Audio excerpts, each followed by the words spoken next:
Again, good evening, everybody. And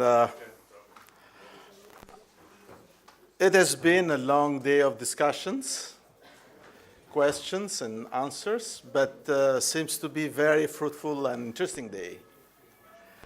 So I have prepared a speech, but I'll try to address briefly some points and thoughts. Better to give more time for any comment or question to the audience. First, I would like to extend my personal thanks to the ICD, to the MARC, to a member of the board, and to all contributors of the Institute for such a legacy that you have created and for such a very interesting model for gathering different people, different countries, addressing different issues and topics. I'm so happy and a real pleasure to see that majority of the people in this room represent the youth, the young people.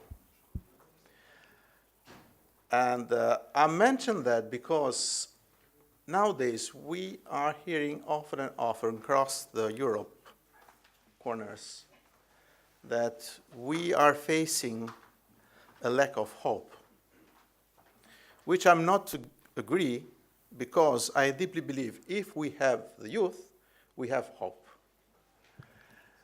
And because of that, I highly appreciate the courage, the commitment of the youth to commit in education, first of all, in training, but above all, to be interesting and committed on the discussion and treating the challenge that our societies, our country, our continent, our world are facing nowadays. I had the chance and really privileged to hear in the morning, even in this session, different discussions, different issues from different parts and corners of the Europe and beyond our continent. I would like to use my chance to address two issues. First, about the European integration, which is so debated nowadays and addressing by different points of views. Every time is talking, not officially, but often and often, about the fatigue of enlargement process. I am head of state of a country which is an aspirant country to be part of European Union. My country, Albania, which is a small country, but with a so rich history and some modest but meaningful contribution in our region, in the Balkan, but even beyond of our region. And as a country which aspires to be part of European Union, Albania and other countries in our region is focused very much in this process. Nowadays, we have the status of candidate country. Some other countries in our region, like Macedonia, Montenegro, Bosnia-Herzegovina, Serbia, have started the negotiation. So all the countries in this region are focused on the European integration process.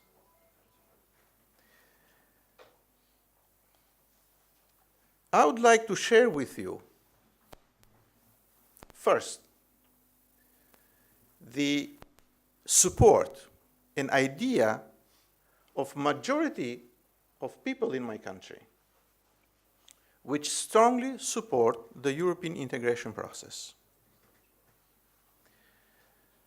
Lots of European dignitaries who come to visit us, the first question they raise is that why such a majority supporting the European integration by Albanian people? More than 90% of the citizens. It's the point that we have to start to explain to European politicians, but above all, to European citizens, that all our countries in the region, including Albania, intend and aim to join this organization, this family, because above all, we trust on values, principles, and standards that this family offer and demonstrate. In terms of freedom, in terms of functioning of democracy, in terms of prosperity, and above all, in terms of civilization. Because, dear friends, the civilization is the most threatened values that we are facing nowadays.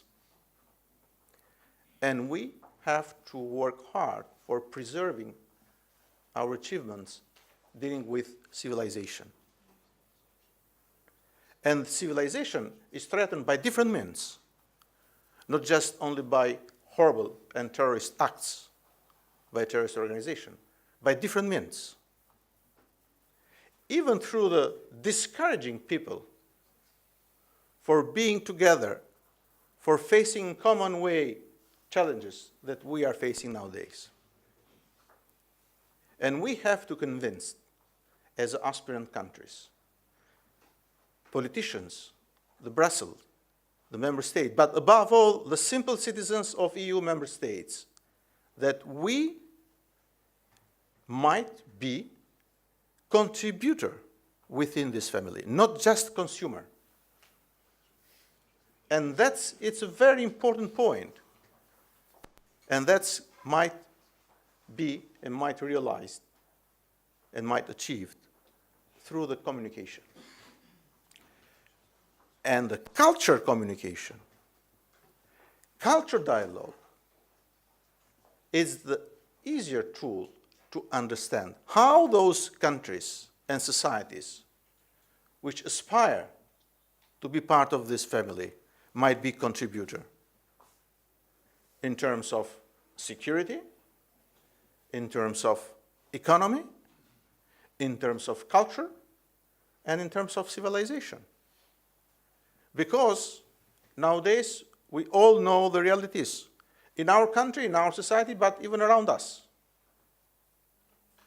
Let me to bring just one example why we have to believe and to consolidate the trust in what the countries of the Balkan might bring within the European Union. This region, as the rightly President of Kosovo mentioned, has been for many, many years a place of horrible and terrible conflicts, wars, crimes. And it has been labeled as a region called by other countries as a powder of cake because of such long times conflicts and wars. Nowadays, I would like to emphasize it, to confirm that this region is not anymore the powder of the cake. It's not a theater of the battles and the wars, but it's a region of the chances. And it's up to the people, societies, and the leaders and decision makers how to catch this moment and how to develop this moment and how to use this moment for benefit of the citizens and for the future of our new generation.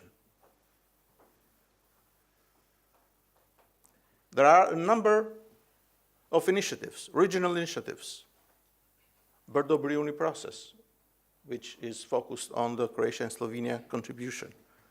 Berlin process, proposed, led and headed by Chancellor Merkel and supported by all the European leaders.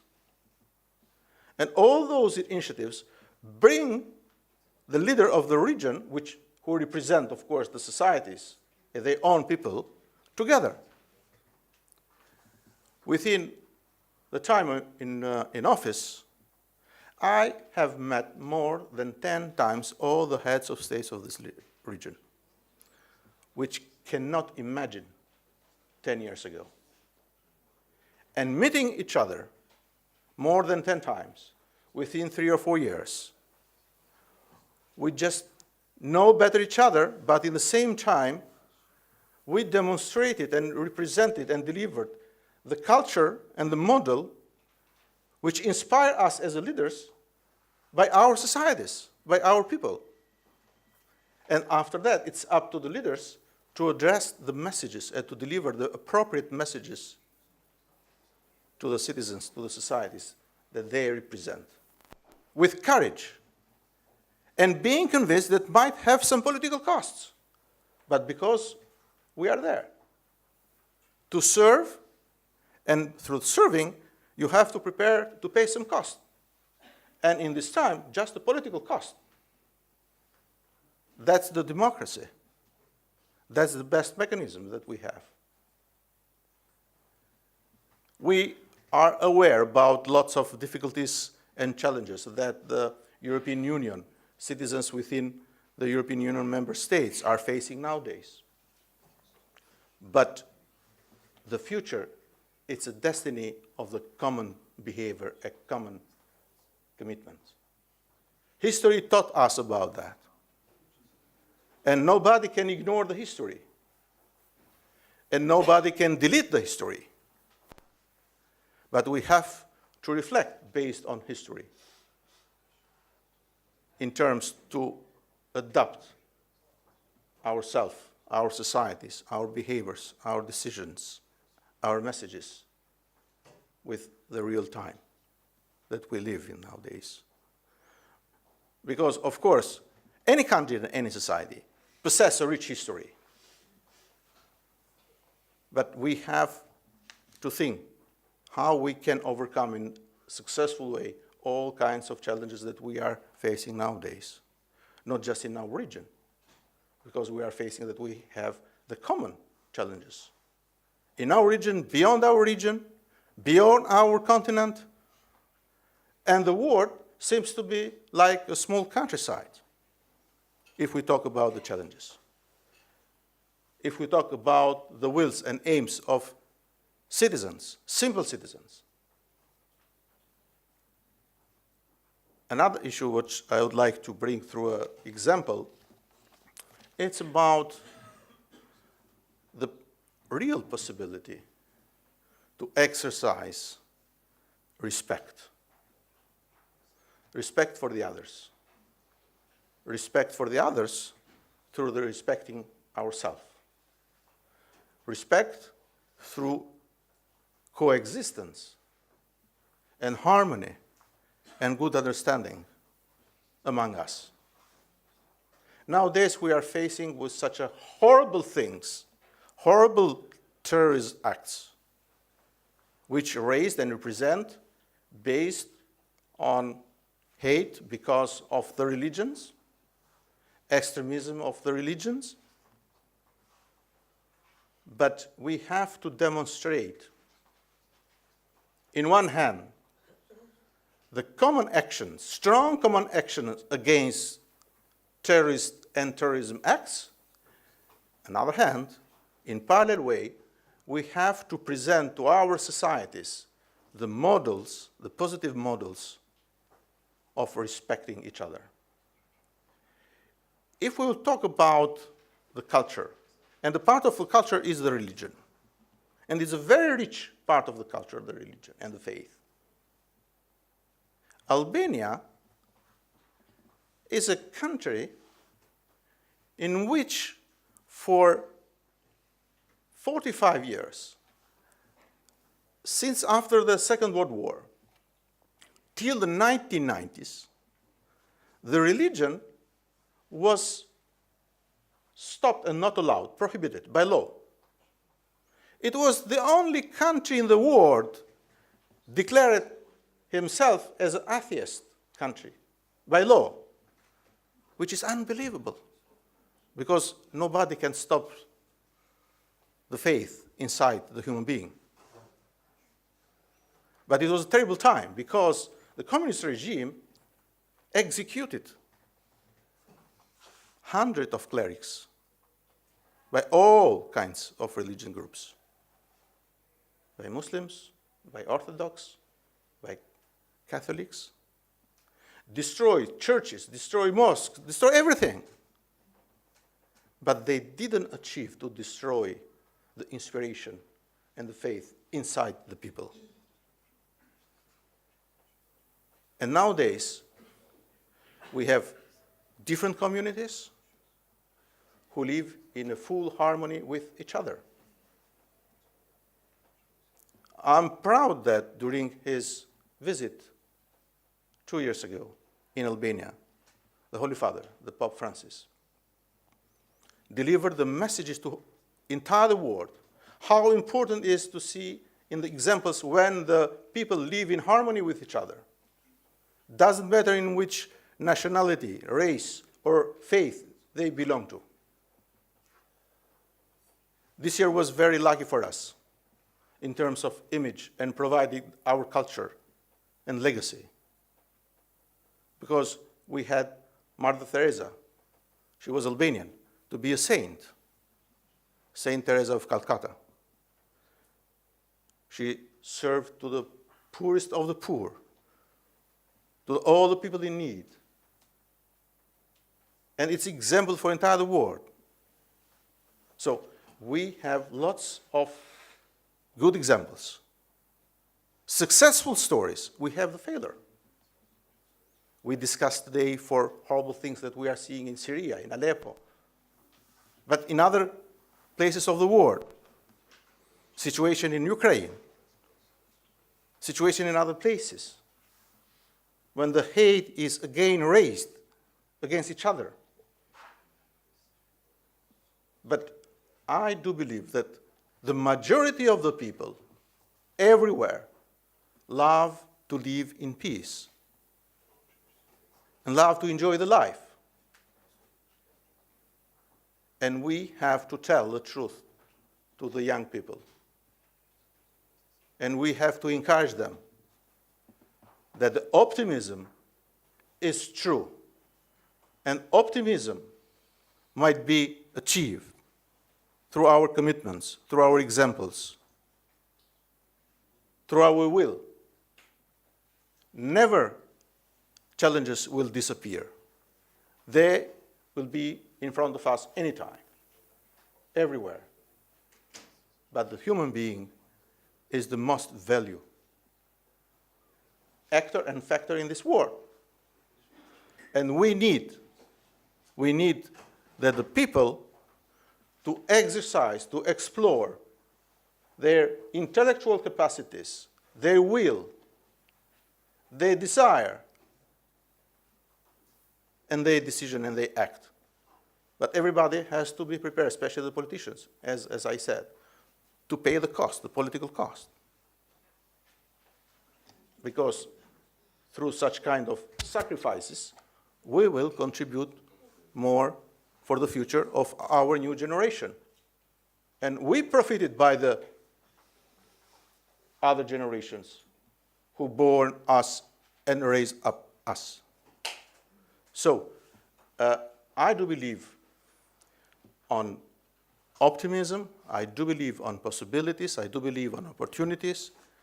They do exist, but it's up to the humanity, it's up to the societies, it's up to the communities how to use, in which way to use, and how to address.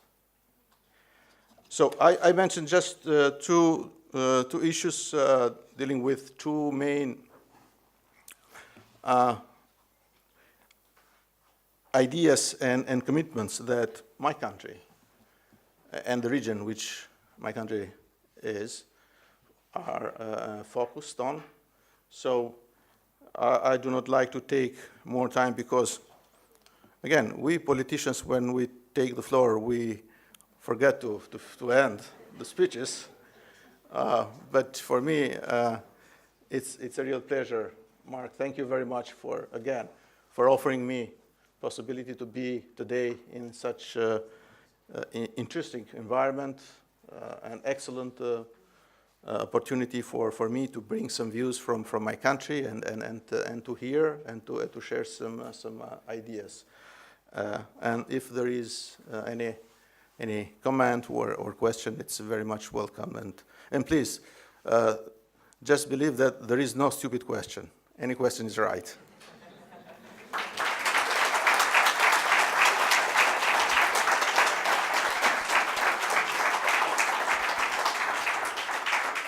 Thank you very much, Mr. President. I'm sure there will be many questions, but because of the time constraints, we are going to take two, if you agree. Absolutely. Okay.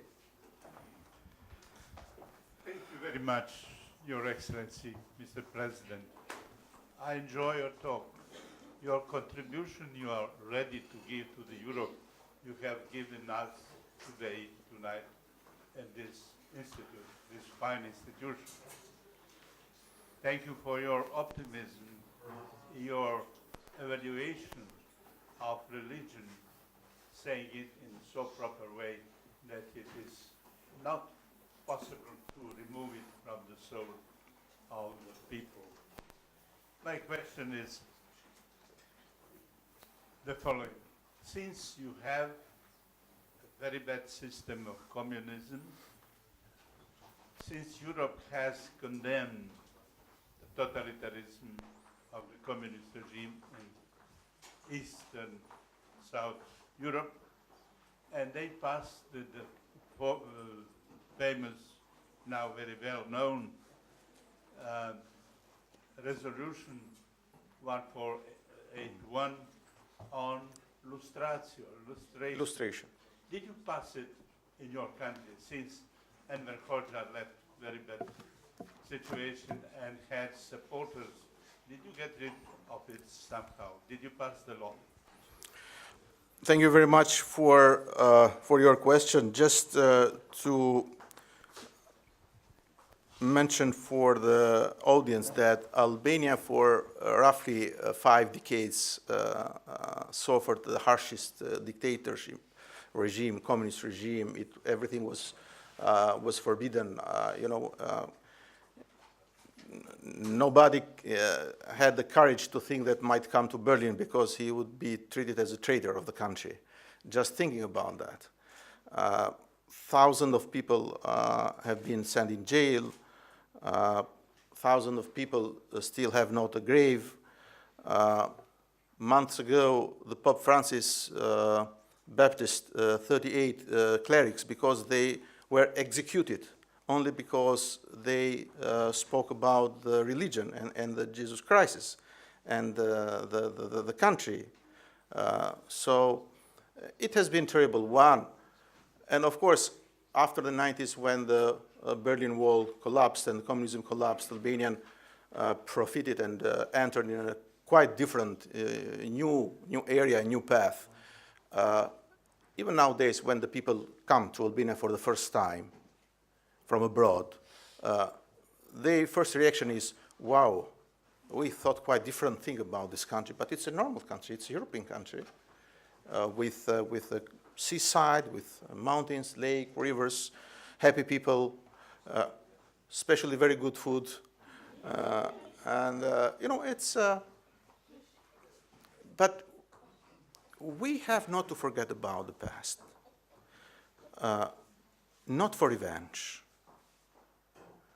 but just to give the chance, the new generation, to reflect what can happen if we ignore the crazy people, the stupid people,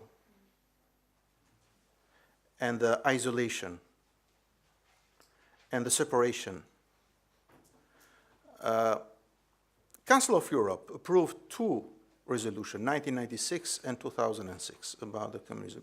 In my country, the parliament has approved also some resolution, and as a very, very special law for rehabilitation of the people who have been persecuted for political reasons.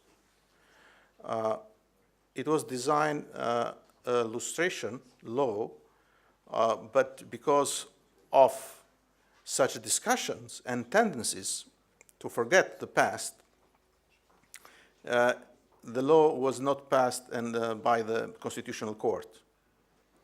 Still, it's a debate in the country. I have been, and still I'm in favor, for having especially the investigation and condemning the crimes during the communist time. Because there are lots of people who lost the life in the best time of their life. The young people, 18 years old, 20 years old, have been executed in the border only because they tried to go to other countries, in Greece or in Italy. And their families have been isolated in a very rural area. And they lost everything, lost the right to go to university, lost the right to find a job, lost the right to vote, lost everything. So we have not to forget what the communism did as a dictatorship, as a violation of the fundamental human rights, in terms that not alone raising again such models in different countries, maybe, or in our countries again. So we have not to ignore such legacy, which is not a good one, but it's a part of our life, in terms to curb the past memories of those people who suffered, and at the same time to educate the young generation in which direction they have to address to. Thank you very much. One more question. Gender equality. Yes. Okay. Okay, two more questions.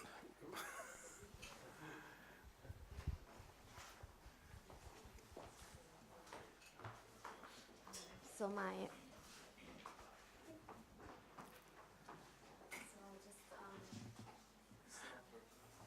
Okay, I can hear. Okay. So I just want to thank you for your optimistic vision to the young people and to the effort they should make in the future to just live together in peace and harmony. And I also come from a communism country, the east part of Germany, and so I lived it and I know what you mean. But to focus the point of the optimistic vision of the living together from different religions, there's just a model of the House of One. It's a project between Muslims and Christians and Jews, who just built one house in Berlin and just want to show that's possible that different religions live in peaceful and harmony together. So maybe that could be a symbol also for your country and maybe also for Kosovo or another, to show that's more in this world than to be afraid of terrorism. Excellent. I thank you very much that you brought this example, and I would like to take the chance to give another example from my country. Just a couple of weeks ago, it was constituted a Center of Youth in Albania for Culture and Reconciliation, supported by European Union, based on French and German model for reconciliation. And the youth from all countries, from Serbia, from Kosovo, from Albania, from Croatia, are gathering in this center in Albania, in Tirana, in our capital city, and just demonstrate some different activities. And I talked with Mark, maybe we can organize something like that with the people who are part of this academy to come and to see and to share the experiences with the youth from our region in this center of the youth in Tirana for the dialogue and cooperation. Excellent. Yeah, I think it's the best way the dialogue and communication, if we have lack of communication, we cannot get any kind of solution. Well, thank you. I would like to take the opportunity myself also to express our sincere gratitude to you once again for the official visit that you gave of the Institute for Cultural Diplomacy this weekend, for your participation in our advisory board meeting earlier this morning. I thought that was very helpful, also the suggestions and proposals you made, and for our meeting this afternoon. We are very honored to welcome you as a member of the advisory board of the Institute for Cultural Diplomacy, and I am very honored also to accept the invitation you have given us in the Institute to come to Albania in 2017. So we have very high expectations for the cooperation, and thank you again very, very much from all of us at the Institute for Cultural Diplomacy for your speech and for your visit. Please, if we can express our sincere gratitude to the President. Actually, take a photo.